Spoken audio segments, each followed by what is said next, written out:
પિયરમાંથી આ 3 વસ્તુઓ ભૂલથી પણ ના લાવતા।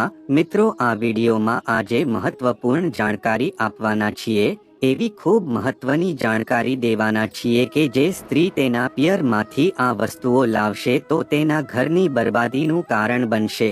મિત્રો, આ વર્ષે રક્ષાબંધન પર ભદ્રાકાળ પણ છે અને સાથે સાથે રક્ષાબંધન ક્યારે છે તેના વિશે ઘણા લોકોમાં ઘણી ગેરસમજ પણ છે। કોઈ કહે છે કે 20 ઓગસ્ટના દિવસે રક્ષાબંધન છે તો ઘણા કહે છે 19 ઓગસ્ટના દિવસે છે। તો મિત્રો, આજે આપણે તમામ વાતો વિસ્તારથી જાણીશું। દર વર્ષે શ્રાવણ મહિનાની પૂર્ણિમા તિથિ ઉપર રક્ષાબંધન મનાવવામાં આવે છે। તમને બધાને ખબર જ હશે કે હાલ પવિત્ર શ્રાવણ માસ ચાલી રહ્યો છે। શ્રાવણ મહિનામાં ફક્ત તેની શ્રદ્ધા અને ભક્તિથી મહાદેવને પ્રસન્ન કરે છે। આ વખતે રક્ષાબંધન પર ભદ્રાનો છાયો રહેશે। શાસ્ત્રોમાં તેનો ઉલ્લેખ પણ કરવામાં આવ્યો છે કે ભદ્રકાળમાં રાખડી બાંધવી અશુભ માનવામાં આવે છે। હિન્દુ કેલેન્ડર મુજબ 19 ઓગસ્ટના દિવસે સવારે 9:51 થી ભદ્રા શરૂ થશે, જે બપોરે 12:47 સુધી રહેશે। આ વર્ષે પણ રક્ષાબંધનના દિવસે ભદ્રા પૃથ્વી પર વાસ કરશે, જેના કારણે ભદ્રાકાળમાં રાખડી બાંધવી શુભ રહેશે નહીં। આ રીતે ભદ્રા સમાપ્ત થાય ત્યારબાદ રાખડી બાંધી શકાય છે।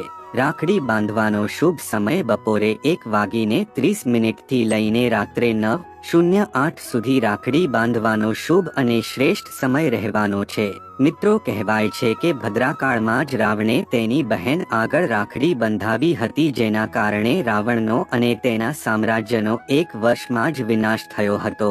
તેની સિવાય બધા જે શનિદેવની બહેન કહેવાય છે તેને બ્રહ્માજીનો શ્રાપ લાગેલો છે કે કોઈ પણ ભદ્રકાળમાં શુભ કે માંગલિક કાર્ય કરશે તો તેનું પરિણામ હંમેશા અશુભ જ મળશે।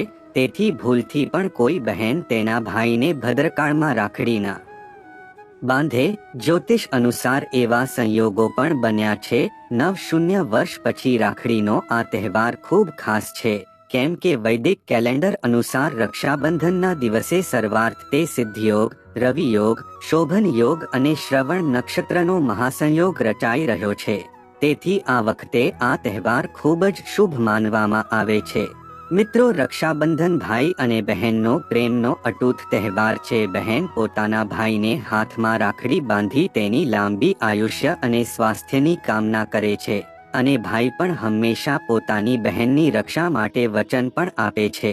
આ શુભ દિવસે રાખડી બાંધવાથી ભાઈ બહેન ના સંબંધોમાં પ્રેમ વધે છે અને બંનેના ઘરમાં સુખ સમૃદ્ધિ આવે છે। પરસ્પર પ્રેમની આપ-લે થાય છે અને બહેન ભાઈને શુભ આશીર્વાદ આપે છે, જેથી ભાઈના જીવનમાં ખુશાલી રહે છે અને ભાઈ બહેનની જીવનભર રક્ષા કરતો રહે છે। હસને સંબંધના કારણે આ રક્ષાબંધનનો તહેવાર ખાસ બની જાય છે। ભાઈ બહેનની ભાવના, લાગણી, પ્રેમ, સંવેદનાનો તહેવાર છે રક્ષાબંધન। રક્ષાબંધનના દિવસે બહેન એક પવિત્ર દોરો બાંધીને ભાઈને વચન લે છે અને ભાઈ પણ આ સૂત્રના દોરાથી બંધાઈ જાય છે। બહેન ભાઈના કલ્યાણના આશીર્વાદ સાથે મીઠું મોઢું કરાવે છે અને ભાઈ પણ બહેનને યથાશક્તિ ભેટ આપે છે।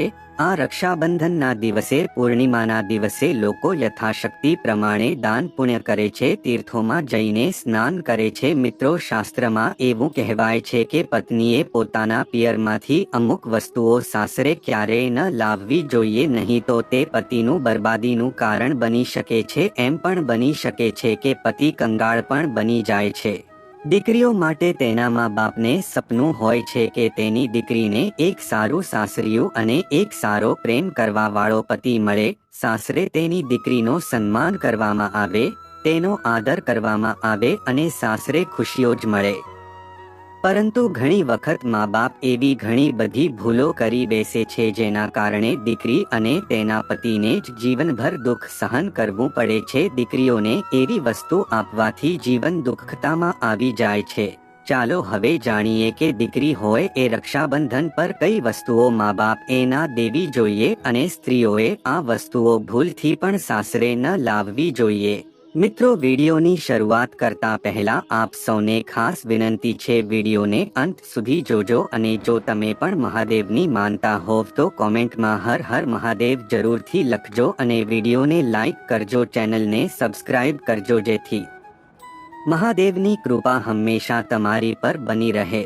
નંબર 1, કાચની વસ્તુઓ। કાચની વસ્તુઓ દેખાવમાં સુંદર લાગે છે અને કોઈપણને ભેટ આપવા માટે સારી લાગે છે। તેનો ઉપયોગ વાસણો અથવા સજાવટની વસ્તુઓ તરીકે પણ થાય છે, પરંતુ જો તમે તમારી દીકરીના લગ્નમાં કોઈ ભેટ આપવા માંગતા હોવ તો તમારે કાચની વસ્તુઓ ક્યારેય પણ ન આપવી જોઈએ। દીકરીએ આવી કોઈ પણ વસ્તુઓ ભેટ કરવાથી તેના સંબંધોમાં તિરાડ પડી જાય છે। હકીકતમાં જ્યોતિષમાં વિશ્વાસ ન હોય તો પણ જ્યારે દીકરી લગ્ન પછી તેના માતા પિતાના ઘરેથી તેના સાસરીએ જાય છે ત્યારે તે તેની સાથે ઘણી બધી વસ્તુઓ લઈ જાય છે। આવી સ્થિતિમાં કાચની વસ્તુઓ તૂટવાનો ડર પણ રહે છે, તેથી કાચની વસ્તુઓ ન આપવી તે વધુ સારું માનવામાં આવે છે। નંબર 2, મરચું। દીકરીઓને ક્યારે મરચું ન આપો, તેનાથી તેના લગ્ન જીવનમાં કડવાહટ ફેલાય છે। એવું કહેવાય છે કે દીકરીઓને સાથે મરચું લેવાથી તે બંને દંપતીના જીવનમાં એકબીજા સાથે સંબંધમાં ઝઘડા વધે છે, તેથી દીકરીઓને ફળ અને સૂકો મેવો જેવી વસ્તુઓ આપી શકો છો।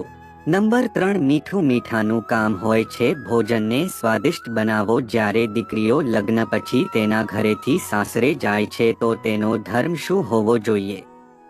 નવા ઘરમાં પ્રવેશ કરતી વખતે બધાને સાથે લઈ ચાલવું, બધા સાથે સારી રીતે વાતચીત કરવી, એ બધા સંબંધોમાં મધુરતા ઉમેરવી। આવી સ્થિતિમાં જો તે માતાના ઘરેથી મીઠું લઈને સાસરિયાના ઘરે પ્રવેશ કરે છે જેથી સંબંધો બગડી શકે છે, તેની સાથે જોડાયેલ દરેક સંબંધ ખારાશ રૂપ લઈ શકે છે।